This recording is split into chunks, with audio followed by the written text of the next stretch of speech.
It's Wednesday the 4th of December, and as of today there's just 21 days left until Christmas, or in other words 3 weeks. Yep, in 3 weeks time it is Christmas Day.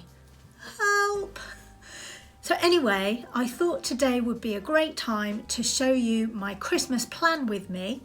I'm going to take you through the planning method that I use to get organised for Christmas, to make sure that I've done everything that I feel that I need to do to be able to sit back, relax and enjoy on the big day.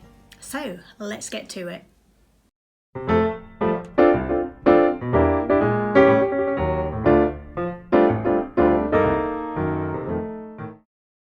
Welcome back to Corinna's Christmas Countdown, and today I'm going to be sharing with you how I plan for Christmas.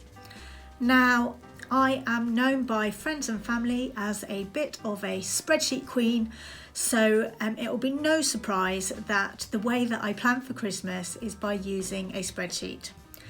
I started this spreadsheet, I want to say over 10 years ago, and I've just reused it each year for the subsequent Christmas, and I've refined it over time.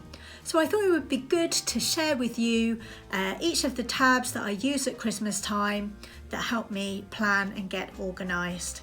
So I'm gonna go to a screen share now and talk to you from there. Okay, so here we are in my Google Drive, and you can see here that I have a spreadsheet called Christmas Planner. I've already opened it up in another tab because with Google Sheets it can take a little while for the spreadsheets to boot up. So I wanted it to be ready. So you can see along the bottom here, hopefully you can see my arrow, that there are several tabs. We have To Do, My Wish List, Cards Log, Cards Left to Write, and Gifts to Buy. Now we've started off on the To Do tab. So every year I will have a look at this to start off with. And I tend to have this pretty much the same list of things that I need to do for Christmas on there. And I put a milestone date that feels relevant for the current year.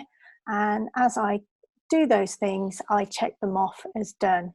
So the kind of things that I have on my list, and of course, if you're doing one of these, you can put whatever you like on your list that's appropriate for you. So I've got check in storage for Christmas cards, do a stock take of Christmas cards, and buy any extras that are needed. See what Christmas events are happening and help organise them and update our diary and calendar. Buy a Christmas tree. I also try and make sure that I provide some present ideas to people who buy from me to make it a bit easier for them. Request Christmas gift ideas and update spreadsheet. Write international Christmas cards and post them, put the Christmas tree up. UK Christmas cards I need to write and get those posted, decorating the tree and the house, buying presents. I do a Christmas Eve activity box for my niece, so I pop that on there. Wrapping presents, and of course any cards that I plan to hand deliver, I write those and deliver those, and they're normally nearer the end of the list because I tend to be able to leave those closer to Christmas because it doesn't matter what the postal dates are. So that's the kind of general list that I have at Christmas time, and I just set rough milestone dates that I want to achieve. So moving on to the next tab, I've got a tab called My Wish List. Now, I won't dwell on this for too long, but in here, this is where I tend to keep a list of things that I tend to like as Christmas presents year on, year out. And if I've written them down once exactly what it is that the brand and types that I like, then it's easy for me just to copy it for the next year. And like I say, I make a list to send to close family just because they find it so much easier if they have some ideas of what to get me rather than just guessing. I've also got my Amazon wish list link there, so I can just send them this spreadsheet and they can see everything in one place. So that's another thing that I do. Then, so this one's quite a major sheet that I use, and this is my Christmas cards log. Now, it looks quite complicated. Don't be scared by it. I'll talk you through it, and actually it will all make quite a lot of sense. So fundamentally, we've got these columns here are just sort columns that allow me, if I want to do a quick sort, to be able to sort by number. So don't worry about those two too much. Essentially, we've got who I'm going to be sending a card to, and then it's just like my checklist of where I am in the process for sending them a card. So have I got them a card? If I'm posting it, do I know if their address is okay? Have I written the card? Have I addressed it, stamped it, and ultimately have I sent the card? So along here, you can see I've just done an example here. I fill in as I go through, and I've got some conditional formatting set up on these cells. So say if I say, yes, I've stamped that, then if I put in a yes, it goes green. So that's just a nice visual there. So that in essence is how I track my Christmas cards. I'll talk about the right-hand side of the spreadsheet in a minute, but first I'll just scroll down. So first of all, at the top, you can see I've got international cards. I only actually have one international card that I send. Then postal cards, which I try to send by second class if I can. So I pop the dates in here. 18th of December this year is second class cut off. But I also put the first class date in there in case I haven't finished them in time. And then moving down, I've got cards that I hand deliver. And over on the far right here, you can see I've got a column that says latest hand deliver opportunity. So in there, if there's an event or an occasion where I'm last seeing that person before Christmas, then I pop that there so I know that's the date that I need to get it written by. And again, in here, I can put yeses as I get things done, but I don't need the address to address it or to stamp it. So it's a bit easier there. Down at the bottom, I've got a couple of categories called maybes and no's. Now, the reason for that kind of relates to these columns here that says received 2018 all the way back to 2012. So back in 2012, I decided to start just keeping an idea of which cards that I'd received each year from people, because I realised over the years that some people had kind of dropped off from sending me Christmas cards, and I didn't want to necessarily continue sending them cards if they weren't sending them to me. Maybe we've lost touch, we don't have each other's addresses anymore. It just didn't quite feel appropriate. So, but my memory isn't good enough to remember from one Christmas to the next who didn't send me a card.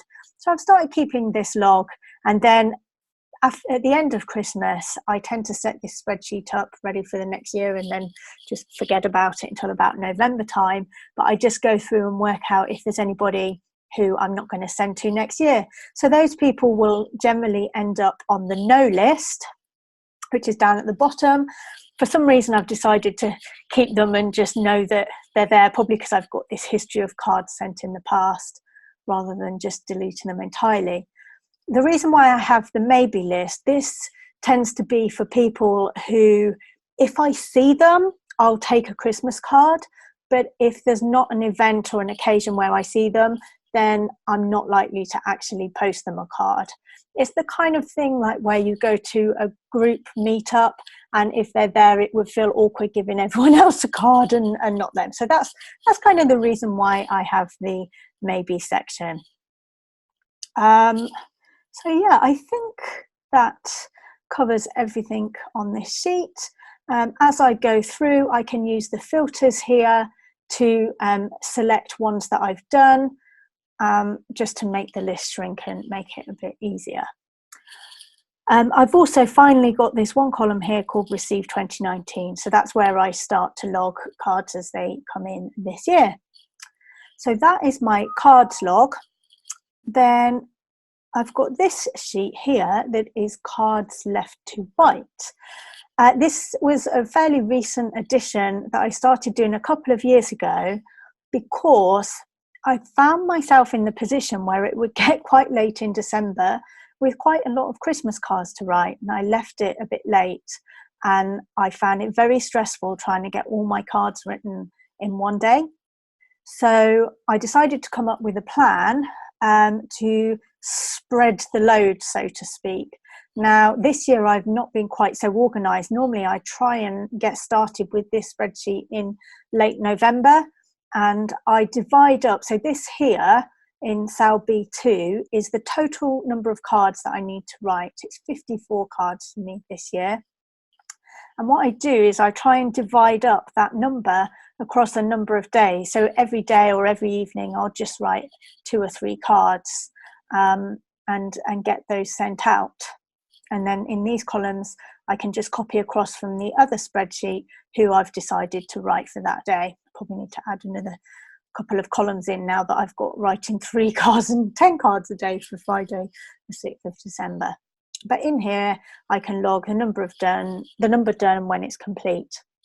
So that's just really a way of trying to spread the time it takes to write the cards across a longer period of time to try and prevent myself from Christmas stress. So finally, this last sheet is quite a big one. It's the main one that I use on the original spreadsheet that I started many years ago. And in here, this is how I budget and plan for all of the Christmas presents that I buy each year. I don't necessarily buy these presents for this number of people, but I've made sure that there's plenty of boxes on here because this is a template and I thought it would be useful for other people to be able to use. So I'll quickly talk you through it.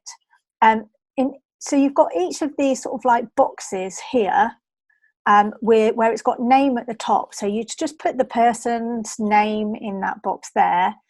And then, excuse me, in the box next to it, you put the budget. So let's just say I was going to say mum here, and I could put a budget, I don't know, of £50. And you can see here that things start to update.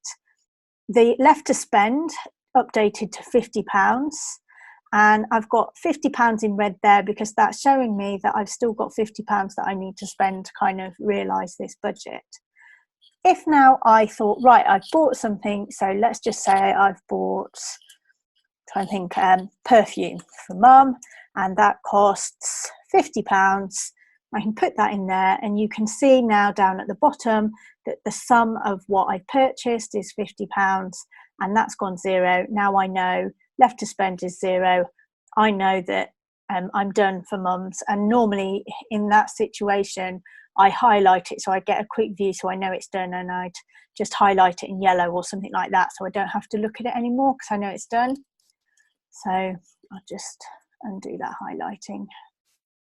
So that's how I would update each of the boxes. So putting the people in, you can put multiple items and it will add them up for you. Up here where I've got planned budget, this number here where I've got £750, that's just an example number that I've popped onto this spreadsheet. Whatever you decide in advance is going to be your budget for the year, you just type that into this field. So £750 for this example. Then when you're doing your planning, all you need to do is make sure that every one of these boxes, so like B3, F3, the one just to the right of the person's name, all of those need to add up to be £750 or less. And as you update these, you'll see that the budgeted on spreadsheet will update real time. So if I update this one here to be £50, you'll see that 130 will go up. There we go, it's gone up to 175 and so on. So what you need to do is make sure you go through and put in the budget until it's at your planned budget or roughly there. And that's how you can make sure that your money is spread out. You've got a nice plan for everybody. And then also, as you're spending, like when I put that perfume £50 in earlier, that will show up here where it says spent so far. So the spreadsheet shows you the total of how much you spent, and it also then shows you how much overall you've got left to spend. So I think that pretty much covers the main part of this spreadsheet. I do have an extra section just at the bottom, which is a very simple sort of text section just to help me with ideas. where I put people's names, and if they give me suggestions for what they might like for Christmas, I just type it in here. So say, let's just use the same example. Mum has told me she'd like some perfume, she'd quite like some new socks, and she'd also like a pair of slippers. So now I've got options that I can pick from, and when I'm shopping, that's going to give me some ideas. And as I buy them, I can put them up here with the amount that it's cost.